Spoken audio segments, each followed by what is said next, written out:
ಇದು ಇವತ್ತಿಂದ ಖರೀದಿ ನೋಡ್ರಿ, ಬೈಕ್ ರಿಪೇರಿ ಸಲುವಾಗಿ. ಇದು ಟಪಾರಿಯ ಏನು ಪಾನ ಸೆಟ್ ಇದೆ, ಸ್ಪ್ಯಾನರ್ ಸೆಟ್ ಅಂತಾರೆ ಇಂಗ್ಲೀಷ್ನಾಗ. 920 ರೂಪಾಯಿ, ಮ್ಯಾಲಿಂದ 20 ರೂಪಾಯಿ ಬಿಟ್ಟರೆ 900 ರೂಪಾಯಿ. ಸಣ್ಣದ್ರಿಂದ ಸಣ್ಣದು ಹಿಡಿದು ಎಲ್ಲ ಇರ್ತಾವೆ. ಏನಿರ್ತಾವೆ ಸೈಜ್.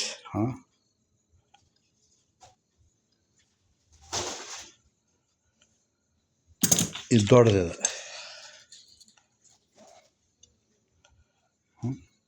900 ರೂಪಾಯಿದ್ದು ಇದಾತು. ಇದು ಮ್ಯಾಗ್ನೆಟೋ ಪೋಲಾರ್ ಇದೆ, ಮ್ಯಾಗ್ನೆಟೋ ಪೋಲಾರ್ ಅಂತಾರೆ ಇದಕ್ಕೆ. ಇದು ಮತ್ತು ಇದು ಎರಡು ಸೇರಿ 800 ಚಿಲ್ಲರೆ ಬಿದ್ದಂಗೆ ಆತು. ಮತ್ತು ಮೊನ್ನೆ ಒಂದು ತೊಗೊಂಬಂದಿದ್ದೆ, ಅದರದೆಲ್ಲ ಹಿಡಿದ್ರೆ ಏನಪ್ಪ ಅಂತಾರೆ, ಇದು ಸುಮಾರು ಏನು 3000 ರೂಪಾಯಿದ್ದು ಬರೀ ಸಾಮಾನು ಸೆಟ್ ಅವ್ರ ಟೂಲ್ಸ್.